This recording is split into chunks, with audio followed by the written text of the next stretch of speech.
Hey everyone, this video is all about Jedi Master Mace Windu. Was he a practitioner of both light and dark? Was he something else other than a Jedi? Let's dive in and find out.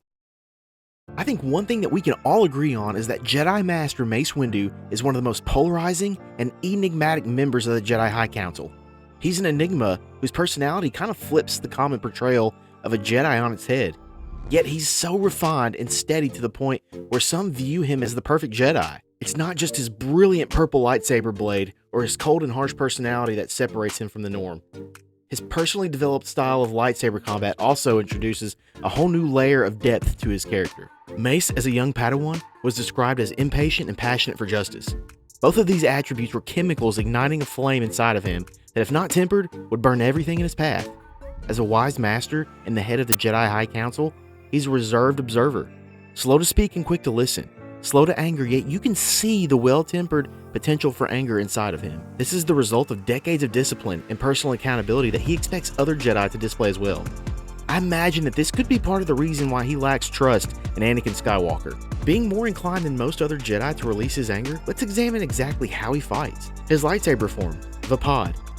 This lightsaber form is a variant of Form 7, Juyo. This was a bit of a controversial lightsaber form because it required the user to fight in concert with their emotions. Mace Windu was a guy deeply in tune with his anger for injustice. The dark side was always a presence that was around every corner. His very weakness was his own sensitivity to the anger and passion inside of him, because at any moment it could be released. However, one's greatest asset is recognizing areas in which one is weakest. To his credit, he believed that recognizing so much darkness would be something that could allow him to shine his light the brightest. So in order to combat the darkness his way, he developed this variant to channel his inner darkness and anger. Vaapad also draws on the opponent's own darkness and uses it against them. Let me explain. Imagine being in an argument with somebody about chocolate of all things. The person you are arguing with makes statements such as, "I would never eat chocolate, I hate chocolate. Why would other people eat chocolate?" Someone like Obi-Wan Kenobi would say, "Well, here are the reasons why I like chocolate. Here's why I think chocolate is good." Basically being in total defense. Now here's what Mace Windu would probably say. "Wow, you really grew up without chocolate? Can't really trust someone who grew up without chocolate. If you don't like chocolate, then you probably don't have a taste for the finer things in this world." That tactic, while it may seem arrogant, is drawing out the opponent's frustration and directing it back at them through sarcasm. It's using their own anger and their own weirdness against them because, come on, who doesn't like chocolate? This snarky redirection is making their own anger swell to the point where their rationale and level-headedness go straight out the window.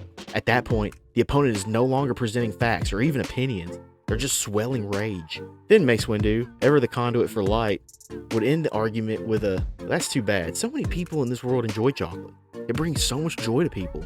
It brings so much connectedness. It brings the world together." See, he's using their own anger against them without giving into his own, thereby ending the argument on his own terms. His weapon, an Electrum lightsaber hilt with a purple blade, has Legends lore all of its own. I love the original story about how he claimed the purple crystal, seeing himself wielding an amethyst blade through a vision. The Jedi Council approved a mission for him to follow through with what he was seeing.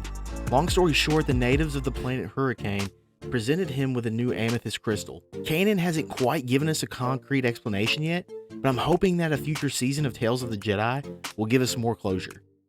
We do, however, get a cool look at Mace Windu building his first lightsaber. If you watched the Gathering arc in the Clone Wars, you'll remember the youngling, Katuni, struggling to assemble the pieces around her crystal. According to the comic Age of Republic #1, Mace Windu engineers his own capture during a mission, and his lightsaber is disassembled by his captors. He recounts his first experience building his weapon with Professor Huyang aboard the Crucible.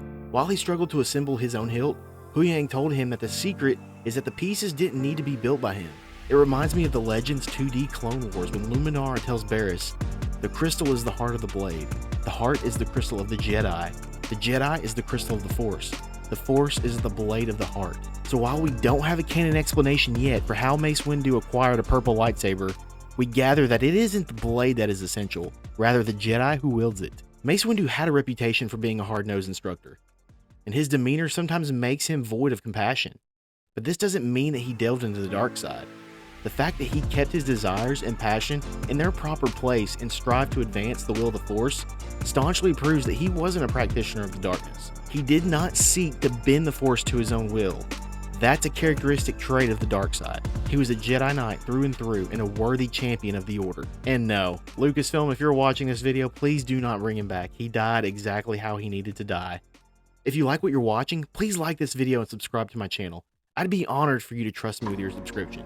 So until next time, take care, God bless, and may the Force be with you, always.